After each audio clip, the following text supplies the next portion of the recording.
Hello welcome back to our channel JNT07. Good morning అందరికి. అంటే మీ అందరు చాలా మందికి తెలిసే ఉంటుంది ఈరోజు ఏంటిదా అని చెప్పి. నేనైతే ఎగ్జామ్కి వెళ్తున్నాను. అది కాకుండా ఈ అవుట్ఫిట్లో ఎగ్జామ్ ఏందా అంటే గెస్ట్ చేయండి ఏ ఎగ్జామ్కి వెళ్తున్నాను అని చెప్పేసి. రన్నింగ్ రేస్కి వెళ్ళే బట్టలతో ఏమో ఎగ్జామ్ పెడుతున్నారు. ఇదేం ఎగ్జామో నాకైతే తెలియట్లేదు. మీరే ఒకసారి కామెంట్ చేయండి ఏం ఎగ్జామ్కి వెళ్తున్నాను. ఎగ్జామ్ ఎంట్రీ వచ్చేసి 1:30కి గేట్ అయితే క్లోజింగ్ చేస్తారు. కానీ ఎగ్జామ్ హాల్లోకి 11కి వెళ్ళిపోతే మనకు పేపర్ మీద సిగ్నేచర్స్ కానీ స్టాంప్స్ కానీ అన్నీ 11 కల్లా వచ్చేయమని చెప్పారు. కానీ నేను స్టార్టింగ్ ఏం చేశాను అంటే 11 అని చెప్పకుండా మా అన్నయ్యకి 12 అని చెప్పాను. మా అన్నయ్య తీసుకుపోవడం 12:30 తీసుకుపోయాడు. సరిపోయారు ఇద్దరు. ఎంట్రీ వచ్చేసి 1:30కి అని చెప్పుంటే కరెక్ట్ 1:15 తీసుకెళ్ళి వదిలిపెట్టేవాడు. అసలుకే లేట్ అయిపోయిందిరా బాబు అనుకుంటే ఈ ట్రాఫిక్ ఒకటి ఫుల్ అయితే ఫుల్ ఉంది. మా అన్నది అడ్వెంచర్ బండి కాబట్టి అడ్వెంచర్లు చేసుకుంటూ తీసుకుపోయాడు నన్ను.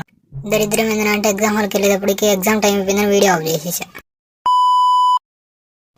వెల్కమ్ బ్యాక్ మామ. ఇప్పుడైతే ఎగ్జామ్ రాసి అయితే బయటికి వచ్చేసాను అనమాట. అది కాకుండా దరిద్రం ఏంటంటే OMR షీట్ ఇచ్చారు. దాని మీద నెంబర్ తప్పేయకుండా సరిగ్గా ఏమని చెప్పారు. నేను చూసి కూడా బొబ్బులేంలో తప్పు పెట్టేశాను.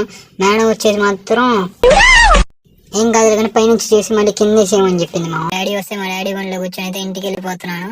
ఇంకా నెక్స్ట్ వీడియోలో అయితే కలుద్దాం. బాయ్. ఎవరైనా లైక్ చేయకపోతే లైక్ చేయండి, షేర్ చేయండి, సబ్స్క్రైబ్ చేసుకోండి. ఇంకా మంచి కంటెంట్తో మేము ముందుకైతే వస్తాం. బాయ్.